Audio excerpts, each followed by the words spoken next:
राजा रघुवंशी हत्याकांड में बहुत कुछ साफ हो चुका है, लेकिन कुछ सवाल अभी भी हैं जो लोगों के जहन में घूम रहे हैं। पहला सवाल, सोनम ने हत्या के लिए शिलांग ही क्यों चुना? दूसरा सवाल, सोनम का प्रेमी शिलांग क्यों नहीं गया? और सबसे अहम सवाल, हत्या के बाद का प्लान क्या था? 29 साल के राजा रघुवंशी इंदौर में ट्रांसपोर्ट का बिजनेस चलाते थे और 24 साल की सोनम अपने पिता की कंपनी में एचआर की पोस्ट पर थे। यही उसकी मुलाकात हुई राज कुशवाहा नाम के एक लड़के से और फिर शुरू हुई एक खतरनाक मोहब्बत की कहानी। राज और सोनम का रिश्ता बढ़ गया। राजा रघुवंशी से शादी के कुछ दिन पहले सोनम ने राज से मिलने की बात की, लेकिन मां ने मिलने से मना कर दिया। इसके बाद सोनम ने राज से कहा, मैं शादी तो पापा की मर्जी से करूंगी, लेकिन राजा को रास्ते से हटा दूंगी।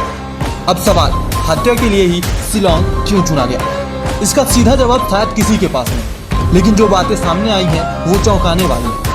कहा जा रहा है कि सोनम और भाड़ी के हत्यारे किसी ऐसी जगह की तलाश में थे जो सुनसान हो, जहां सीसीटीवी कम हो, भीड़ न हो और कानून से बचना आसान हो। सीएम ने कहा, शायद सोनम ने गूगल पर सर्च किया होगा इंडिया मोस्ट आइसोलेटेड प्लेस और जवाब में मिला शिलांग। दूसरा सवाल यह है कि राज कुशवाहा ने 20 मई को अपने 3 दोस्तों को ट्रेन में बैठा दिया, लेकिन खुद क्यों नहीं बैठा? इसके 2 पहलू हो सकते हैं।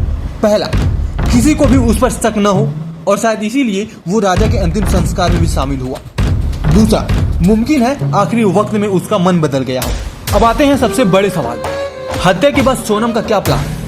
मीडिया रिपोर्ट्स के मुताबिक सोनम इस पूरी घटना को लूटपाट की वारदात की तरह पेश करना चाहती थी। गाजीपुर में ढाबा मालिक साहिल ने बताया कि सोनम ने कहा कि शिलांग में लुटेरों ने उसके पति की हत्या कर दी और वह किसी तरह बचकर भागी, लेकिन सच्चाई कुछ और थी।